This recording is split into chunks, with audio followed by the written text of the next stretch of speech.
Je l'annonçais tout de suite, je reçois sur ce plateau le docteur Michel Mouvoudi. Il est spécialiste en santé publique et expert international en financement basé sur la performance. Bonsoir et bienvenue. Merci beaucoup. D'abord, pour commencer, quel regard portez-vous sur le système de santé de la République démocratique du Congo? Non, je pense qu'il y a plus de doute que le système de santé en RDC est en train de se renforcer. Comme vous le savez bien, en 2006, le pays avait élaboré une stratégie de renforcement du système de santé qui visait justement à redonner force et pouvoir à ce système pour offrir à la population des soins de santé de qualité. Cette stratégie a été revisitée en 2010, moyennant une capitalisation des leçons apprises sur la version de 2006. Et un plan national avait été justement mis en œuvre de 2011 à 2015. Donc les évaluations montrent justement qu'il y a eu beaucoup de pas qui ont été réalisés, il y a eu beaucoup d'avancées qui ont été obtenues, mais le chemin reste encore à parcourir, principalement sur les questions de financement de la santé et sur les questions de médicaments. Mais de manière générale, le système, dans son historique, est en train vraiment de connaître un renforcement pour arriver justement à une couverture sanitaire universelle. Et apparemment, vous aviez constaté qu'il y a des failles. Quelles sont ces failles? Donc justement, on a essayé depuis un certain temps de créer une plateforme de savoir, discussion avec les différents experts, principalement focalisée sur les questions de financement. Donc qu'est-ce qu'on s'était dit? On s'est dit voilà, aujourd'hui nous sommes à l'heure du débat sur la question de comment on va gérer correctement les ressources que nous avons. Comme vous le savez bien, nous sommes tout à fait d'accord qu'il y a des efforts qui doivent être faits pour augmenter le financement alloué au secteur de la santé, mais je crois qu'il faudra aussi faire des efforts pour bien gérer le financement disponible. Et donc c'est à ce titre-là que nous avons introduit un autre régime de financement qu'on appelle le financement basé sur la performance. En fait, l'idée c'est que nous voulons mettre les institutions, nous voulons mettre les acteurs dans un environnement, dans un paradigme de compétition. Donc il ne s'agit pas seulement de dire ok, je suis un acteur, je suis une institution, je vais recevoir mes financements, mais tout ce que vous allez recevoir, c'est au prorata des résultats que vous produisez.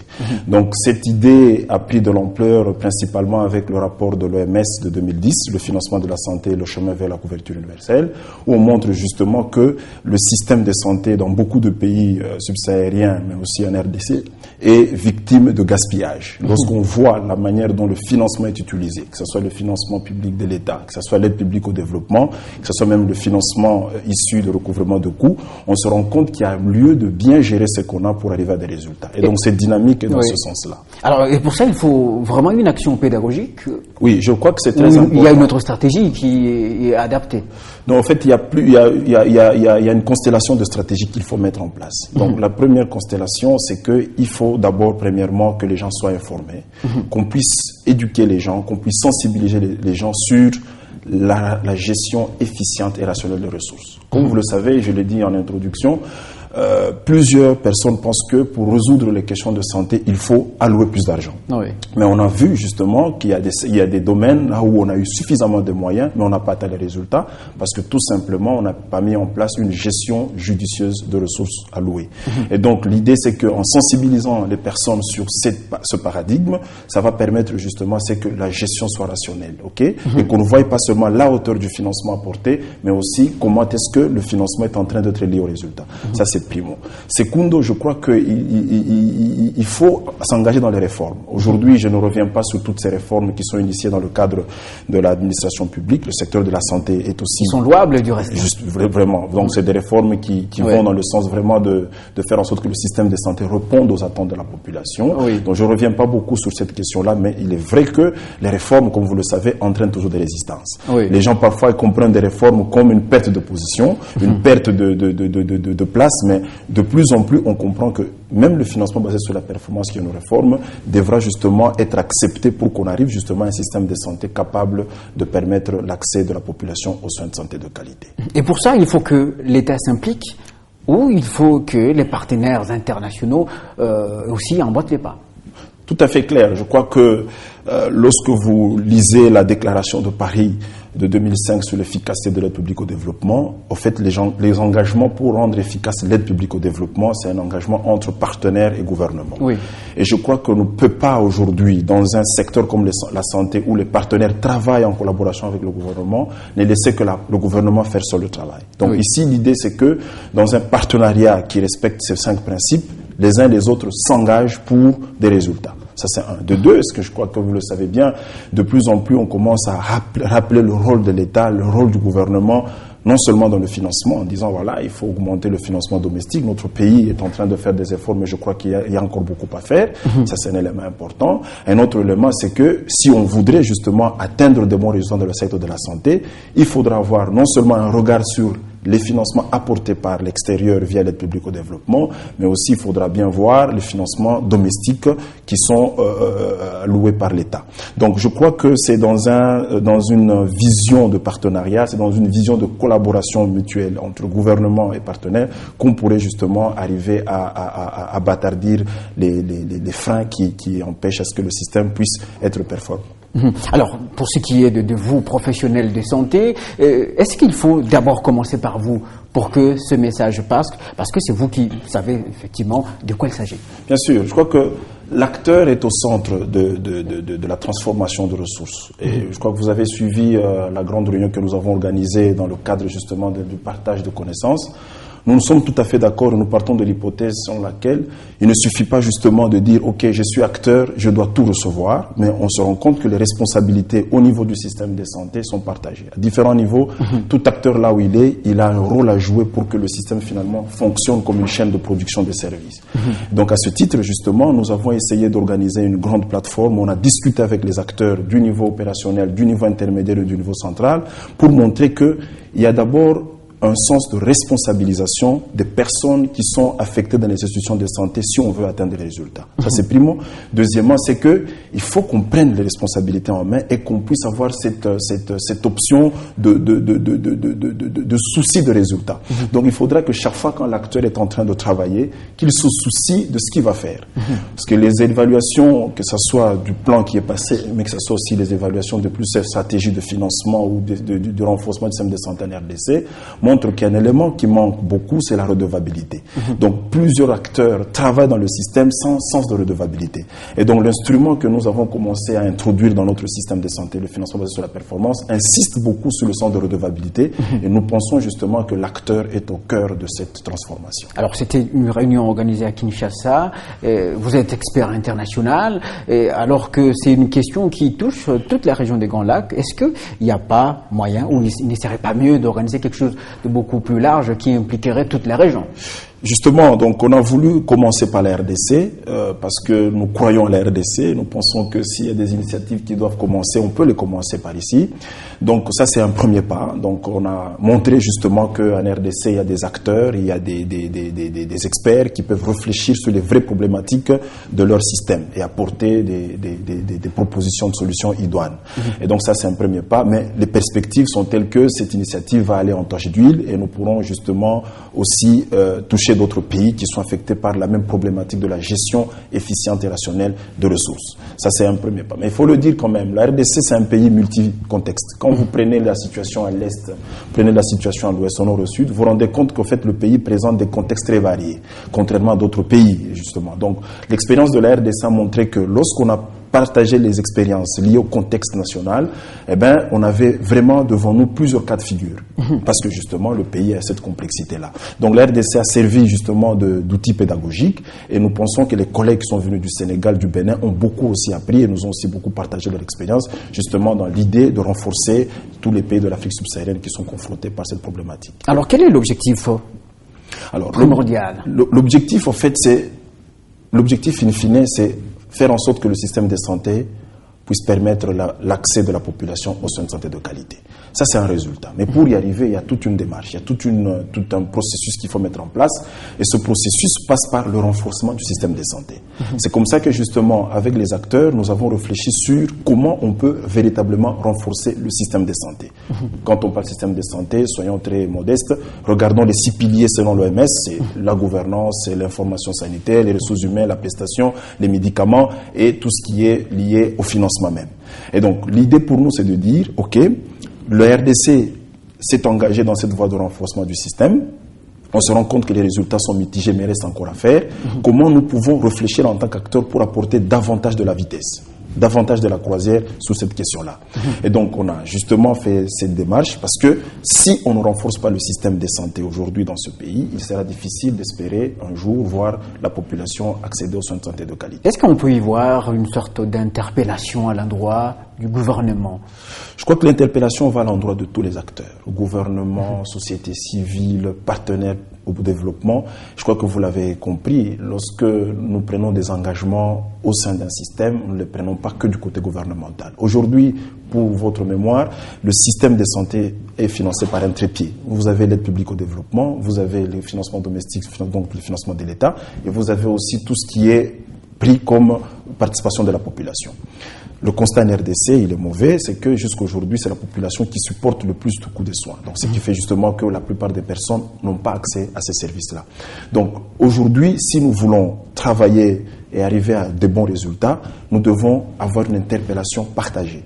On doit interpeller le gouvernement sur la manière dont les réformes se mettent en place, sur aussi le rôle des acteurs qui sont dans les institutions publiques. Je vous donne l'exemple. Aujourd'hui, on a fait quand même des efforts. On est en train d'augmenter petit à petit les salaires des agents. Mais ce n'est pas tout à fait vrai que quand vous visitez les hôpitaux, vous trouvez les gens à leur poste. Je crois qu'il y a quand même aussi une certaine responsabilité, c'est comme ça que nous disons. Une chose, c'est de pouvoir dire, OK, le gouvernement pousse sur l'augmentation des salaires et des primes, mais il faudra justement mettre en place des outils qui poussent les personnes à être fidélisées au travail, à produire des résultats, d'une part. D'autre part, avec les partenaires, vous savez très bien que lorsqu'on a signé la déclaration de Paris en 2005, ça fait 10 ans, les évaluations montrent qu'il y a encore beaucoup d'écart entre les principes, les 5 principes, et ce qu'on voit sur le terrain.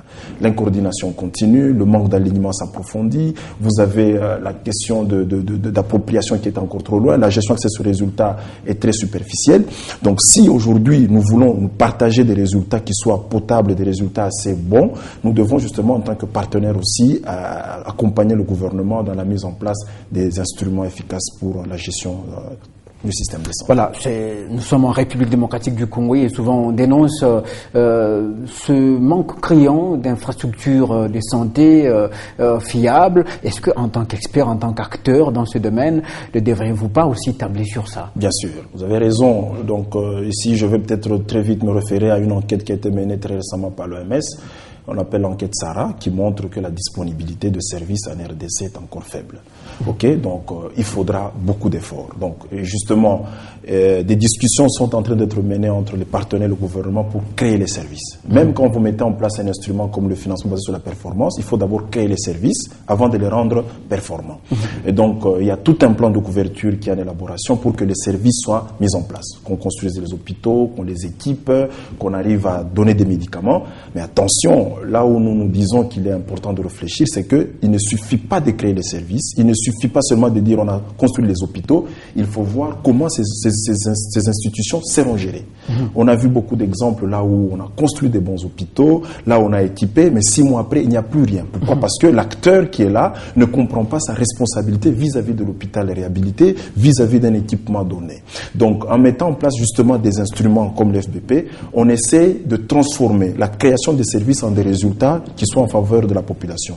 Donc, je crois que vous avez tout à fait raison. Et là, avec l'accélération de la décentralisation dans les secteurs, avec justement l'actuel plan national de développement sanitaire qui va couvrir la période de 2016 à 2020, un accent sera justement mis sur la création des services. Mais il y a aussi un phénomène qui frappe de plein fouet le pays, le phénomène des faux médicaments. En tant qu'expert, est-ce que vous ne devrez pas vous en saisir?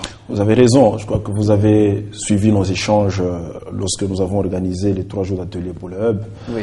La problématique de la gouvernance dans le secteur du médicament est une problématique très cruciale. Donc, malheureusement, si vous voulez bien, c'est la population qui en est victime. Cette problématique va un peu au-delà du secteur de la santé. C'est une problématique qui intéresse les douanes, qui tient aux finances, qui tient au contrôle des frontières, ainsi de suite. Donc c'est vraiment une thématique, si vous voulez bien, intersectorielle. Alors, il est tout à fait vrai maintenant que si aujourd'hui nous voulons favoriser l'accès de la population à des médicaments de qualité en attendant le travail de contrôle des médicaments qui circulent, il faudra qu'on arrive à pousser sur la mise en place d'un réseau national contrôlé qui offre des médicaments de qualité, et ce système s'appelle le SNAM, qui est le système national d'approvisionnement en médicaments, qui s'appuie sur un réseau de centrales de distribution régionale des médicaments. Donc, on pousse de plus en plus les acteurs à comprendre qu'en RDC aujourd'hui, si vous voulez acheter des médicaments de qualité, vous devez les trouver auprès des CDR ou des dépôts pharmaceutiques homologués, certifiés par l'État en disant, voilà, ces dépôts prennent des médicaments à des endroits rassurés. Ok? Alors, il faut maintenant des efforts parce que lorsque vous allez dans ces institutions, la plupart des gens vous diront les médicaments coûtent très cher. C'est tout à fait clair que dans un pays où la pauvreté est patente, donc il en va de soi que les gens qui n'ont pas un grand pouvoir d'achat n'accèdent pas à des médicaments de qualité. Donc il faut des politiques de subventionnement. Qu'on arrive par exemple à subventionner le médicament pour que le citoyen qui n'a pas un pouvoir d'achat très élevé puisse accéder à ces médicaments de qualité. Ça c'est vraiment la démarche intrasectorielle. Mais en extrasectoriel, je crois qu'il faudra renforcer le contrôle au niveau des imports des médicaments, mais aussi impliquer toutes les organisations qui doivent justement améliorer la gouvernance dans ce secteur-là. Alors, pendant les discussions que nous avons avec les experts venus d'autres pays, mais aussi du Nord, nous avons discuté de comment la RDC peut créer cette amorce sur l'accès de la population aux médicaments de qualité. Il y a tout un agenda que nous avons partagé, il y a des recommandations que nous avons formulées. Je crois que lors des prochaines émissions, on pourra les partager et les discuter en détail. Voilà, merci beaucoup Michel Mouvoudi. Mais j'avais quand même une question pour terminer. Vous aviez terminé justement cette grande réunion. Alors, à quoi serviront les résolutions prises au cours de ces assises? Alors, je voulais d'abord ici profiter de l'opportunité pour remercier les différents experts qui ont accepté de venir accompagner la RDC dans cette réflexion qui vise justement à renforcer le système via le FBP. Mais aussi, comme vous l'avez suivi, à la fin des discussions, nous avons sorti un agenda avec des actions claires à court, à moyen et à long terme. Et donc, cet agenda vise à mettre en place des actions. Ce ne sont pas des recommandations juste pour dire nous voulons ou des souhaits ou des vœux, mais c'est vraiment des actions à mener avec l'ensemble des parties prenantes impliquées sur les questions de financement de la santé et de médicaments. Et si vous avez bien lu, je crois qu'on partagera ce rapport au moment opportun, nous avons adressé ces recommandations à l'ensemble des acteurs. Les acteurs politiques qui sont au niveau stratégique, les acteurs qui sont au niveau intermédiaire, les acteurs qui sont au niveau opérationnel, mais aussi tous ces acteurs qui apportent des supports financiers, des supports techniques au ministère de la Santé. Mais encore une fois de plus, vous le savez, Monsieur Claude, qu'entre les résolutions, entre les lois, entre les recommandations et la mise en œuvre, deux fois, c'est le jour et la nuit. Donc la question qui nous a préoccupés, c'est quel est le potentiel que nous donnons à ces recommandations pour qu'elles soient mises en œuvre. Et là, je vous informe qu'on a mis un groupe d'experts en place pour réfléchir sur comment ces recommandations auront le potentiel d'être mises en œuvre. Au cas contraire, ça va rester des lettres mortes, ça va rester de bonnes intentions. Et là, je crois qu'au regard des données sanitaires actuelles dans notre pays, tout le monde s'interpelle. Aujourd'hui, la RDC a pris des engagements internationaux pour lutter contre la mortalité maternelle, la mortalité infantile et diminuer le poids morbide de certaines maladies comme le VIH, le paludisme et la tuberculose. Donc, on se doit un comportement responsable, un comportement de bon gestionnaire pour que les moyens qui sont affectés soient bien utilisés. Donc, j'espère bien que toutes ces recommandations, nous allons les partager et nous allons faire un suivi de la feuille de route de la mise en œuvre pour que ces recommandations ne restent pas lettres mortes comme on en a l'habitude de voir. Est-ce que c'est un outil qui donne à espérer, enfin? Bien sûr. Donc, il y a de l'espoir parce que l'agenda que nous avons sorti, c'est un agenda dans la durée. Donc, déjà, dans 3 mois, il y a des actions que nous devons mener et que nous devons évaluer pour savoir est-ce qu'on a atteint les objectifs escomptés. Après, il y a des actions à moyen terme que nous devons suivre. Au fur et à mesure qu'on avance, nous devons évaluer les progrès et nous devons évaluer les changements. Justement, comme vous le savez, le système de santé, c'est un système complexe. Et dans un système complexe, parfois, il y a des actions pour lesquelles la mise en œuvre ne dépend pas que des acteurs en interne. Donc il faudra justement aussi que notre sensibilisation puisse aller un peu au-delà du secteur. Donc toute cette collaboration intersectorielle avec d'autres ministères comme l'éducation, l'environnement, la justice, le genre, ainsi de suite, parce que justement depuis 1946, la définition de l'OMS de la santé, c'est déjà une définition qui appelle à l'intersectorialité. Donc on est tout à fait conscient qu'on ne peut pas se cloisonner au sein du secteur, il faudra associer les autres secteurs pour avoir un potentiel élevé des résultats. Merci beaucoup. Michel Mouvoudi, vous êtes expert international en financement basé sur la performance et spécialiste en santé publique. Vous êtes également coordonnateur d'une plateforme nationale Hub RDC. Merci.